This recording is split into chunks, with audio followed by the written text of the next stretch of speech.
You know what's wild? The internet spent years trashing Jesse Eisenberg's Lex Luthor, called it cringe, called it unwatchable, said it ruined Batman v Superman. And now, Nicholas Hoult shows up as Lex in Superman 2025, delivers what everyone thought they wanted, a calm, collected, comic-accurate businessman villain. And somehow it's even more forgettable than watching paint dry.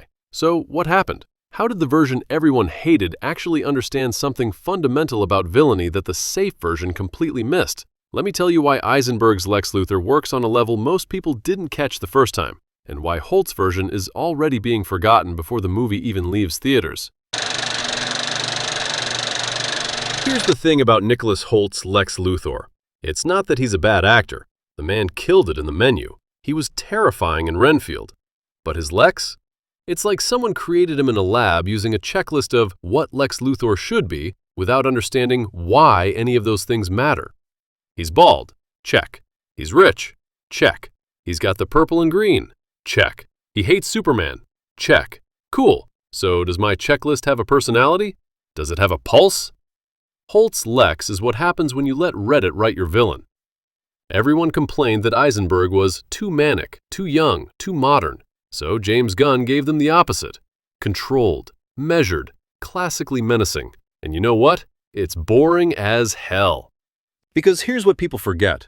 Being comic accurate doesn't automatically make you interesting. The comic version of Lex works in comics because you can get inside his head. You read his internal monologues. You see his brilliance on the page through his schemes spanning multiple issues. But on screen, in a 2-hour movie, you need more than a bald guy in a suit scowling at Superman. You need an actual character.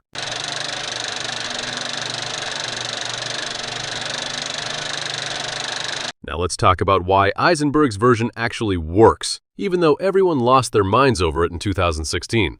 Jesse Eisenberg's Lex Luthor is manic. He's twitchy. He's verbose. He rambles about devils and angels and daddy issues. And yes, on the surface, it seems like he's doing too much. But here's the genius of it. Eisenberg's Lex is the only villain in modern superhero movies who actually feels like he exists in the same world as social media, tech billionaires, and the actual power structures of the 21st century. Think about it. Who are the real villains of our time? The Zuckerbergs, the Musks, the tech bros who talk about disrupting humanity while having the emotional intelligence of a PlayStation controller. These aren't calm, collected boardroom psychopaths anymore. They're chaotic, brilliant, narcissistic weirdos who think they're the heroes of their own story. And that's Eisenberg's Lex. He's not just evil for evil's sake. He's a damaged genius who sees Superman as an existential threat to human agency. In his mind, he's saving humanity from becoming dependent on an alien god. And the way he presents that? Through manic energy, through passion, through the kind of unhinged brilliance that actually makes you understand why people would follow him, why people would fund him, why he'd get away with it. When Eisenberg's Lex talks about the problem of evil, when he crashes that library scene, when he's on that rooftop shoving Lois Lane off, you feel his obsession. You feel his intelligence weaponized by trauma. This isn't a villain twirling a mustache. This is someone who genuinely believes he's right, and that conviction makes him dangerous. Let's break down the actual acting for a second. Hoult plays Lex like he's doing a Christopher Nolan movie. Lots of intense stares, calm, measured line delivery. Very, I'm a serious actor doing a serious role. And sure, it's technically competent, but it's also completely interchangeable with a dozen other movie villains.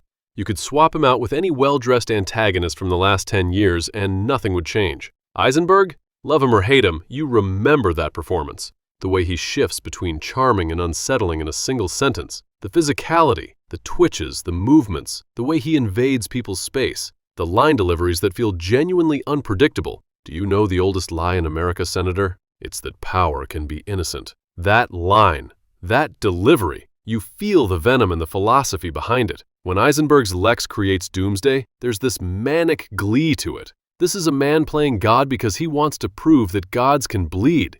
When Hoult's Lex does whatever his plan was in the new movie, it feels like he's just going through the motions of a script. Here's a hard truth about cinema. It's better to be memorable than correct. It's better to swing big and miss than to play it safe and bore everyone to death. Eisenberg's Lex swings for the fences. And yeah, some people think he strikes out. But decades from now, people will still be debating that performance. Film students will analyze it. Video essays will dissect it because it's bold. It makes choices. Hoult's Lex? It'll be forgotten by next month because it doesn't take risks. It doesn't challenge the audience. It just exists as a functional villain in a functional movie, and that's the most damning thing you can say about any performance. The goal of a villain isn't to make everyone comfortable. It's to create tension, to feel like a genuine threat. And Eisenberg's Lex feels like he could actually destroy Superman, not because he's physically stronger, but because he's smarter, more obsessed, and willing to go further than anyone else. Batman v Superman came out in 2016, right before the Trump era. Right as tech billionaires were becoming our new villains. Right as we were starting to question the role of power and who gets to wield it. Eisenberg's Lex was ahead of the conversation. He felt like a warning about the kind of intelligent, charismatic narcissists who can weaponize their brilliance and their trauma to justify anything. He wasn't just a comic book villain, he was a cultural mirror. Hoult's Lex comes out in 2025, and he feels like he's from 1998. Like someone watched Superman Returns and went, let's do that again, but with a younger guy. There's no cultural resonance, no commentary, no reason for him to exist beyond the movie needs a villain. Look, I get it.